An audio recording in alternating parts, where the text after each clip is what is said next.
The second Chief Minister of the Virgin Islands and the late Dr. Willard Wheatley has been recognized as an exemplary Virgin Islander. Premier and Minister of Finance Dr. Orlando Smith and several stalwarts in the territory recently paid tribute to the late former Chief Minister for his educational and political contributions to the Virgin Islands. Speaking at the end of a week of activities marking the 100th anniversary of Wheatley's birth, which began on July 12th and concluded on July 19th with a ceremony at the Willard Wheatley Primary School in the East End, Dr. Smith noted Wheatley's impact across the BVI's educational system. Mr. Wheatley believed in learning and did not hesitate to share his knowledge to help others to develop and grow. He would go to any lengths to make sure that whoever he mentored knew their craft and developed their latent leadership qualities. And it was on his leadership and vision that this territory produced a cadre of outstanding teachers, all of whom were capable of holding the mantle as heads of their respective schools.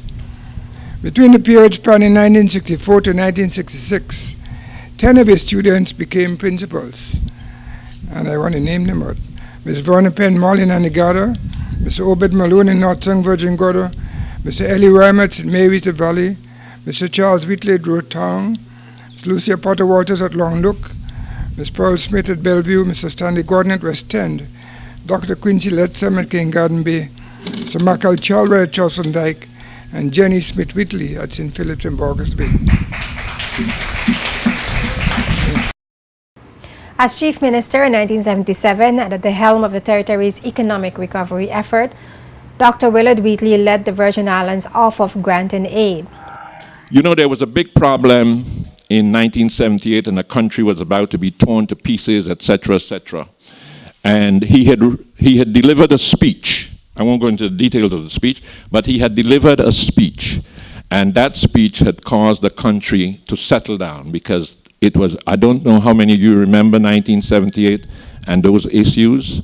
It was over Gaston, Sylvester Gaston. Yeah. And so the Chief Minister at the time had to deliver a speech, which he did, and it had the calming effect on the country. And this is a letter. He is very proud of this letter. He has it framed, and I'll just read it for you very quickly from the governor. I have no doubt whatsoever that it tipped the scales in a highly controversial and emotional and for me agonizing situation and did more than anything else to prevent an outbreak of disorder. I have advised the Secretary of State of the general content and effect of your speech, and I know from the Minister of State, Mr. Ted Rowlands, who telephoned me yesterday, just how much your action was appreciated by the Foreign and Commonwealth Office. Once again, my most sincere thanks. Yours sincerely, Walter Wallace. The reason I read that is that we sometimes think of Wheatley as bringing us out of grant and aid and doing a number of other things, but he also ensured that we had peace and tranquility in this country. And when he came out in 1979, he had left a country that was with peace and tranquility. Former Complaints Commissioner Elton Georges worked in the Chief Minister's office as Administrative Secretary when Wheatley returned as Chief Minister following the June 2nd, 1971 BVI election. Georges recalls the territory's second Chief Minister as approachable and respectful.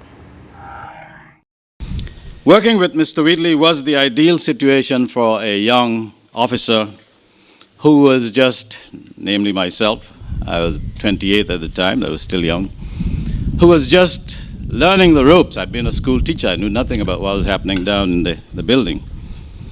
And especially at that level where administration meets politics and can greatly influence affairs. Because Mr. Wheatley had been an administrator himself, he knew the ropes. So he could readily communicate with us, understand the advice that we gave, and he could also dispense guidance when necessary because of his experience. By the same token, however, he had standards and he demanded quality work, especially in the preparation of his Executive Council papers and speeches. Mr. Wheatley was always approachable. We found him. One did not feel he could bite off your head if you gave him unwelcome advice or unwelcome news. He treated us all with respect, the same respect that he expected from us. Moreover, it was most satisfying working closely with him in those 2 first terms, because under his leadership it was a period, as we've heard, of consolidation in the affairs of the territory and then steady advancement in the economy, an economy that was faltering when he took it over. He was not, of course, single-handedly responsible for all of the progress, but his steady hand on the tiller, I think, made a big difference in enabling that progress to take place. Dr. Willard Wheatley received many honors, including the Most Excellent Order of the British Empire, the MBE, for his service in education and the naming of the Willard Wheatley Primary School in his honor.